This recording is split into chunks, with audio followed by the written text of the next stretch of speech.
Il peut arriver qu'un homme tombe dans une forme plus ou moins grande de désespoir. Il se dit Je suis trop peu de choses, trop indigne pour que l'Éternel s'intéresse à moi. Le problème est si grave que Dieu a jugé bon de le résoudre par une parabole très simple. Quelle est la femme qui, si elle a 10 pièces et vint à en perdre une, n'allume pas une lampe, ne balaie la maison et ne cherche avec soin jusqu'à ce qu'elle l'ait retrouvée? Et quand elle l'a retrouvée, elle assemble amis et voisines et leur dit Réjouissez-vous avec moi, car je l'ai retrouvée, la pièce que j'avais perdue. Tout d'abord, le Christ met devant nos yeux la vision d'un foyer, d'une maison où se donne une de ses créatures. Cette femme perdit un jour une drachme, qui est une petite pièce de monnaie sur laquelle il y avait l'image du roi. Sur notre âme aussi, il y a, depuis notre baptême, l'image de Dieu, notre roi, et c'est ce qui fait notre valeur. Nous sommes le trésor du Christ. Notre âme porte une sorte d'estampille royale. Alors, si nous voyons sa beauté, jamais nous ne pourrions tolérer la moindre souillure. On ne salit pas un chef-d'œuvre, on en prend soin. Or, la petite pièce de monnaie que nous sommes vint à tomber par terre. Ça arrive, hélas, hein? Ça arrive à tout le monde. Qui donc n'a rien à se reprocher? Et quand on cède à une faute, même vénielle, quand on se laisse dominer par une pensée d'orgueil, de jalousie, de médisance, on échappe à la main du Christ. Voilà le péché. Il l'éloigne de Dieu, et cet éloignement est un immense malheur. Et que se passe-t-il dans le cœur divin quand on vient qu'à tomber dans la poussière spirituelle et qu'on est souillé? Le Seigneur devrait nous abandonner à nous-mêmes, hein, nous priver des joies de son amitié, mais il n'agit pas ainsi. On va voir ici à quel point on compte pour l'Éternel. On voit dans la parabole que d'abord la femme allume une lampe. C'est d'abord ce que fait Jésus, il s'inquiète. Il ne dit pas il me reste encore 9 pièces et les 9 cœurs des anges et les milliards de saints dans le ciel. Je vais donc laisser à elle-même cette petite âme indépendante. Elle m'a quitté. J'attendrai qu'elle revienne.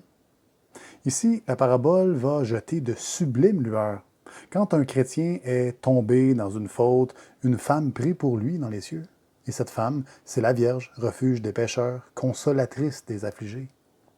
La femme représente aussi notre Sainte Mère l'Église qui, de son trésor spirituel accumulé au courant des siècles, peut distribuer des grâces de conversion, de repentance pour des âmes perdues.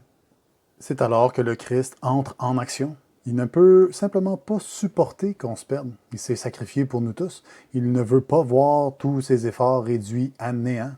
Alors tout de suite, il use de toutes ses ressources pour nous retrouver.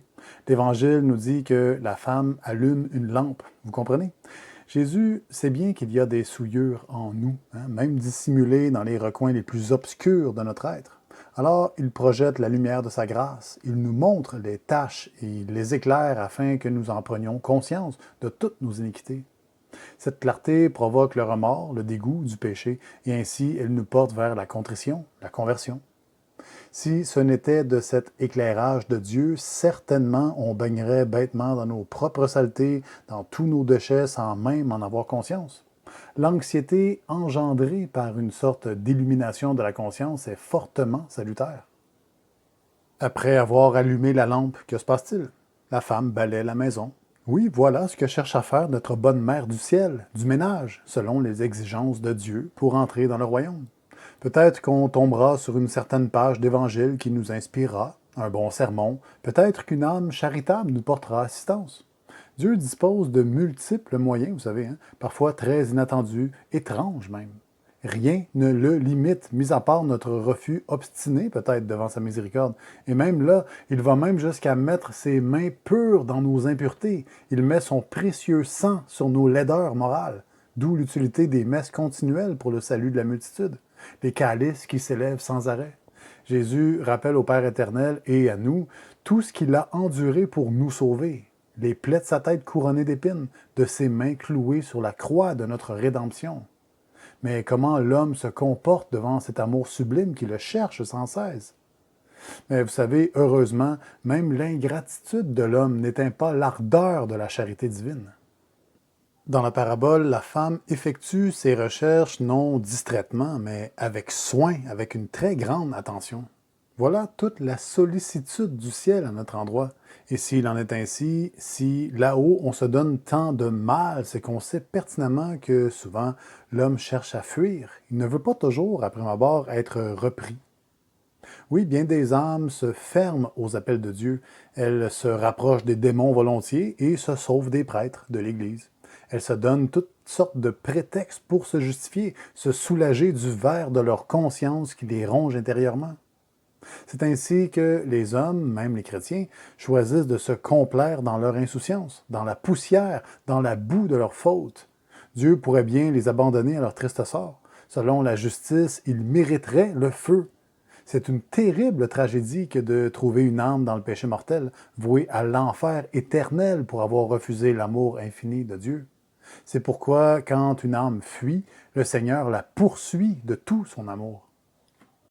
Inlassablement, la grâce cherche et cherche jusqu'à ce qu'elle ait retrouvé la pièce précieuse perdue dans la maison. Très loin de nous laisser à nous-mêmes quand nous avons mal agi, Dieu pousse son incommensurable bonté jusqu'à l'extrême limite. Si ce n'était par respect des lois d'amour, il voudrait probablement nous sauver presque malgré nous. Il connaît bien le malheur qui nous guette et il fait tout pour nous y soustraire. On n'a qu'à songer à notre passé pour s'en apercevoir. Vous voyez vous-même tout ce que Dieu a fait pour vous récupérer, vous qui écoutez ses paroles sur cette pauvre chaîne. Combien de fois avez-vous résisté aux invitations célestes avant de vous convertir? Combien de douleurs, d'épreuves, de deuil ont été nécessaires par moments? Et combien d'âmes généreuses le Seigneur a mis sur votre chemin pour vous attirer vers lui? Combien de circonstances favorables, de coïncidences heureuses la Providence vous a envoyées? Réfléchissez bien et vous verrez à quel point Dieu vous a aimé. Vous en rougirez. Vous voyez, la conclusion du drame est vraiment stupéfiante. Ici, qui est-ce qui a la plus grande joie? L'âme convertie qui a retrouvé l'amitié divine et la paix intérieure? Non. Non. La joie de la plus petite pièce vivante, reprise par les mains divines, après une bonne confession? Oui, cette joie n'est absolument rien près de celle que Dieu éprouve lui-même quand il nous retrouve après un égarement. Le Seigneur tient tellement à nous. Il était si malheureux que son bonheur éclate.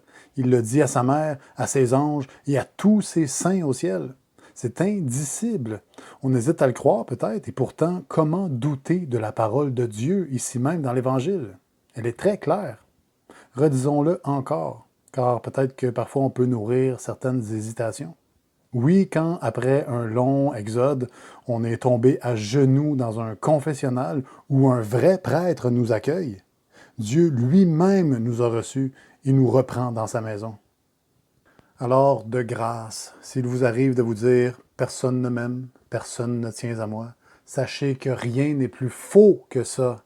Tout le ciel nous regarde, nous considère et nous aime.